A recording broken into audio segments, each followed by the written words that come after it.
২৬ March স্বাধীনতার সুবর্ণ জয়ন্তীতে মুক্তিযোদ্ধাদের পূর্ণাঙ্গ ও চূড়ান্ত তালিকা প্রকাশ করা হবে বলে জানিয়েছেন মুক্তিযুদ্ধ বিষয়ক মন্ত্রী আ.ক.ম মোজাম্মেল হক। ২৫ ফেব্রুয়ারি প্রকাশ হবে খসড়া তালিকা। এদিকে সহসা নতুন আইন পাশ না হওয়ার সম্ভাবনা থাকায় মার্চে প্রকাশ করা যাচ্ছে না রাজাকারদের চূড়ান্ত তালিকা। মন্ত্রীর আশা, স্বাধীনতার সুবর্ণ জয়ন্তীতেই ডিসেম্বর নাগাদ প্রকাশ করা যাবে রাজাকারদের তালিকা। স্বাধীনতার পর গত ৪৯ বছরে ৬ বার মুক্তিযোদ্ধাদের তালিকা সংযোজন বিয়োজন হয়েছে। মুক্তিযোদ্ধার বয়স ও মানদণ্ড পাল্টেছে ১১ বার।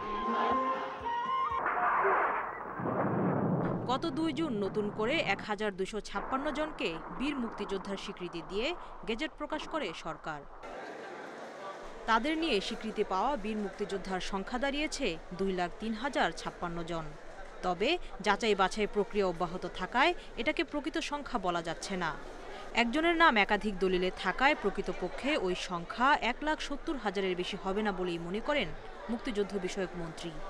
সব মিলিয়ে সংখ্যা ১,৮০,০০০-র উপরে যাবে না বলে ধারণা মন্ত্রীর।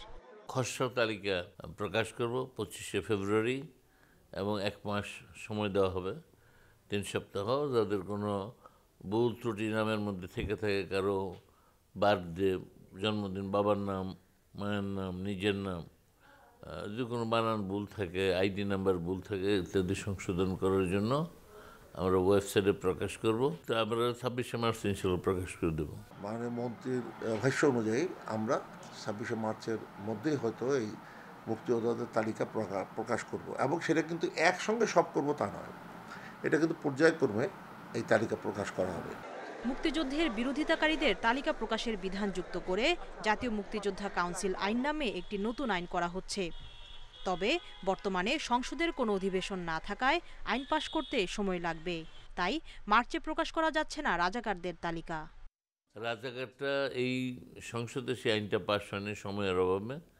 ইনশাল্লাহ আগামী সংসদে পাশ হলে এমনি সমস্ত তারা প্রস্তুতি নিয়ে রাখছে কীভাবে করবেন, নীতিমালা বা প্রাথমিক তথ্যাদি, সেগুলোর কাজকর্ম চলছে পুরো দমে।